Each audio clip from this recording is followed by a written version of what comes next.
Salut à tous! Alors aujourd'hui on se retrouve dans une nouvelle vidéo et un tout nouveau format, le format de qu'est-ce qu'on fête aujourd'hui. Vous vous doutez bien, j'ai pas besoin de le dire, c'est Noël évidemment. On va parler de Noël aujourd'hui.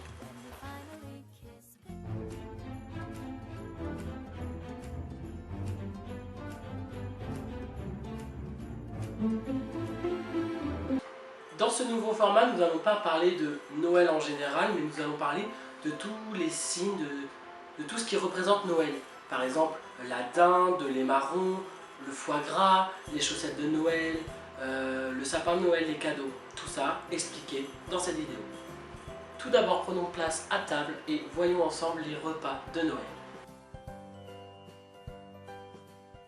Vous connaissez évidemment la fameuse dinde de Noël, mais d'où vient-elle?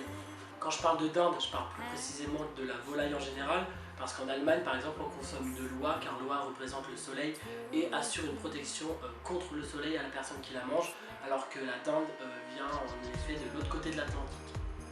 En effet, c'est au XVIe siècle, en 1570, que les colons espagnols ramenèrent d'Amérique les premières dindes. On les nomme ainsi car les colons pensaient revenir d'Inde et ont baptisé cette volaille le poulet d'Inde. Étant un volatile exotique, contrairement à l'oie, la dinde devient dès lors un mets de fête.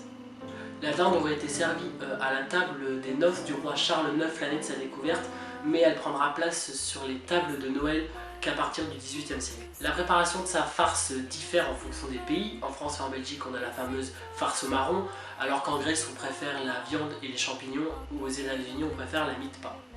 Et qui dit dinde de Noël dit forcément marron. D'où viennent-ils? Les marrons ont un très grand succès à Noël, on les trouve sur les marchés ou directement chez nous qu'on fait griller nous-mêmes ou bien en farce de dinde. Mais l'appellation marron le confond souvent au marron d'Inde qu'on reconnaît grâce à sa cabosse verte, comme la photo juste ici. Mais ce dernier étant toxique et immangeable. En effet, les marrons chauds consommés à Noël ne sont pas vraiment des marrons, ce sont en fait des châtaignes. Mais l'étymologie italienne marronné, correspondant aux châtaignes, nous le fait simplifier en marron. Mais le mot châtaigne, lui, vient du latin castanea, donnant par exemple le métier de castagniculteur. Contrairement au fruit du marronnier, qui vient des Balkans, le châtaignier, lui, est originaire d'Europe, comme on en voit certaines traces sur les sites archéologiques de l'ère glaciaire. Incontournable dessert des tables de Noël, bien sûr, la bûche de Noël. D'où vient-elle? Peut-on imaginer une meilleure fin de repas qu'une bûche de Noël? Je vous le demande. Mais alors vous allez me demander pourquoi on appelle ça bûche et pourquoi ça a une forme de rondin. Mais laissez-moi vous expliquer. Au Moyen-Âge, à l'approche de l'hiver et du froid, on brûlait le jour du solstice d'hiver une grosse bûche de bois censée se consumer jusqu'à l'épiphanie. Puis cette tradition est reprise au XIIe siècle par l'Église catholique qui, afin de rendre à ce rite un caractère chrétien, arrosait la bûche d'eau bénite mais également de sel afin de conjurer les mauvais sorts. Le XIXe siècle voit un changement dans la tradition, les cheminées sont remplacées par des poêles en fonte, ce qui réduit considérablement l'utilisation de grosses bûches. C'est durant ce siècle donc qu'en France, un pâtissier charentais remplaça la traditionnelle bûche par un dessert. Mais c'est seulement en 1945 que ce dessert prend véritablement la forme d'une bûche, en rappel à cette tradition religieuse. Et afin de terminer sur les repas, vous le connaissez bien évidemment, le foie gras. Mais d'où vient-il? Depuis que l'homme est devenu un sédentaire et a arrêté d'être nomade, donc de faire la chasse et la cueillette, il a commencé à élever ses propres animaux. En Égypte ancienne, déjà et au temps des Romains, on gavait déjà les oies car on avait vu leur faculté à créer de la graisse. Et il faut savoir que la graisse est un élément fondamental dans la conservation des aliments à l'époque. Et en Égypte toujours, le foie gras était offert en offrande aux dieux. On ne sait pas réellement pourquoi le foie gras a pris place sur les tables de Noël. Est-ce que c'est dû à son coût onéreux qui lui laisse une place de choix sur la table, ou est-ce que c'est dû au fait que la production de ce produit ne se fait principalement qu'à cette période? Bon, plus besoin de vous présenter le gros bonhomme barbu habillé de rouge avec un bonnet et une ceinture. Vous le connaissez tous, c'est le Père Noël. Mais d'où vient-il?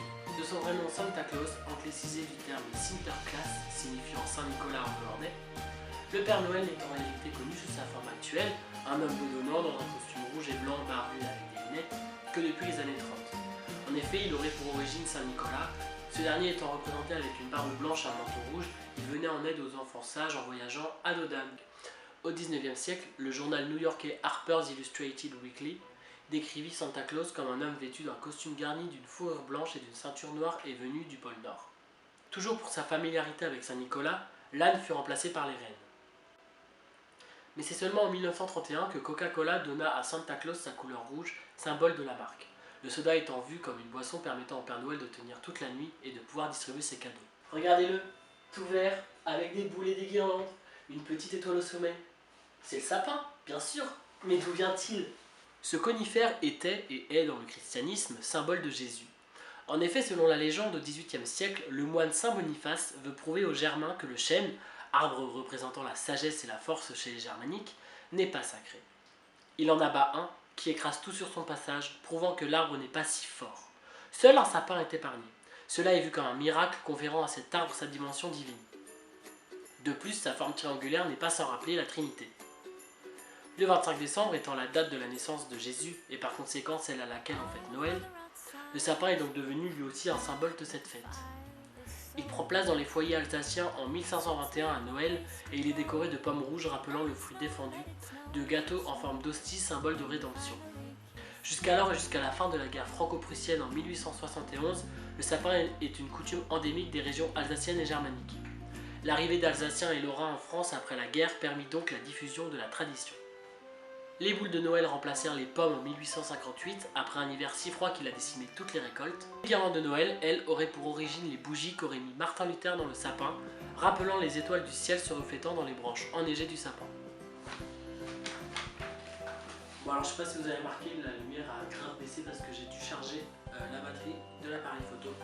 Alors que j'avais quasiment fini la vidéo, du coup on reprend, il ne restera qu'une seule chose à voir ensemble, c'est les chaussettes de Noël.